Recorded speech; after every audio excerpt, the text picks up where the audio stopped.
Sir, मानव अपने कष्टों को स्वयं उत्पन्न करता है और कष्टों को बढ़ाता है। इसका एक उदाहरण मैं प्रस्तुत कर रहा हूँ सर। मानव के अलावा जितने भी प्राणी हैं, वे अपने बच्चों को बड़े हो जाने पर उन्हें अपना घर बनाकर अपनी ज़िंदगी जीने के लिए मुक्त कर देते हैं।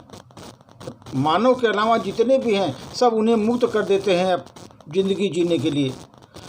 पक्षी तो बच्चों को उड़ना सीख लेने के बाद अपने घोंसलों से बच्चों को घुसने भी नहीं देती, अपने घोंसले में घुसने नहीं देती। अगर पंख एक बार चलाने लगे तो उनको अपने घोंसले में घुसने नहीं देती और उसे चोंच मार मार करके कि अब तुम लोग अपना घोंसला अलग बनाओ, अपना अलग रहो, अपना अलग ज़िंदगी जियो, ऐसा वो लोग करते हैं सर। पर मानव सर एक ऐसा प्राणी है जो कि अपने अंतिम सांस तक बच्चों के मुंह में फंसा रहता है। यही उसके दुख का सबसे बड़ा कारण है। इसी कारण से हमारे यहाँ 4 आश्रमों की व्यवस्था की गई थी।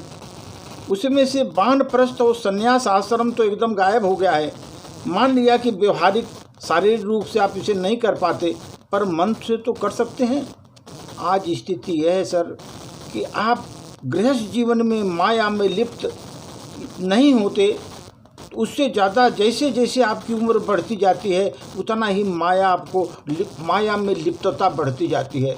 जैसे जैसे उम्र बढ़ती जाती है वैसे वैसे माया में आपकी लिप्तता बढ़ती जाती है और इसका नतीजा ये होता है कि मृत्यु के समय जिसकी आप चिंता कर रहे होते अगले जन्म में उसी के अनुसार आपको मिलता है। जिस तरह की अभी उस समय आप जिस तरह की चिंता करेंगे वही आपको उसी अनुसार आपको अगले जन्म में भी फल मिलता है सर।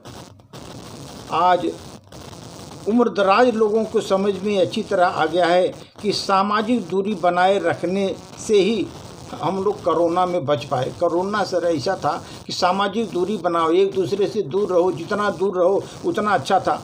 उतनी दूरी बना करके ही आज कोरोना से लोग बच पाए हैं सर। पर उनके ये समझ में क्यों नहीं आ रहा है कि एक उम्र के बाद संसार से भी दूरी बनाकर वे बार बार जन्म और मृत्यु की भयंकर पीड़ा से मुक्त हो सकते हैं। संसार से दूरी बना करके वे बार बार जन्म और मृत्यु की भयंकर पीड़ा से मुक्त हो सकते हैं। आप भगवान को मानते हो सर, भगवान की मानते हैं, आप भगवान को मानते हो पर भगवान की नहीं मानते। मनुष्य का यही सबसे बड़ा प्रॉब्लम है सर कि भगवान को मानते हैं लेकिन भगवान की नहीं मानते। जब भगवान गीता में स्पष्ट रूप से कह रहे हैं कि अंतिम समय में जिस भाव में मानव शरीर छोड़ता है, अंतिम समय में जिस भाव में मानव शरीर छोड़ता है मैं उसी अनुरूप उसका अगला जन्म देता हूँ। इसी कारण मानव घूम घूम कर उसी परिवार या संसार में जन्म लेता है, उसी परिवार में जन्म लेता रहता सर। एक प्रसंग है, राजा भरत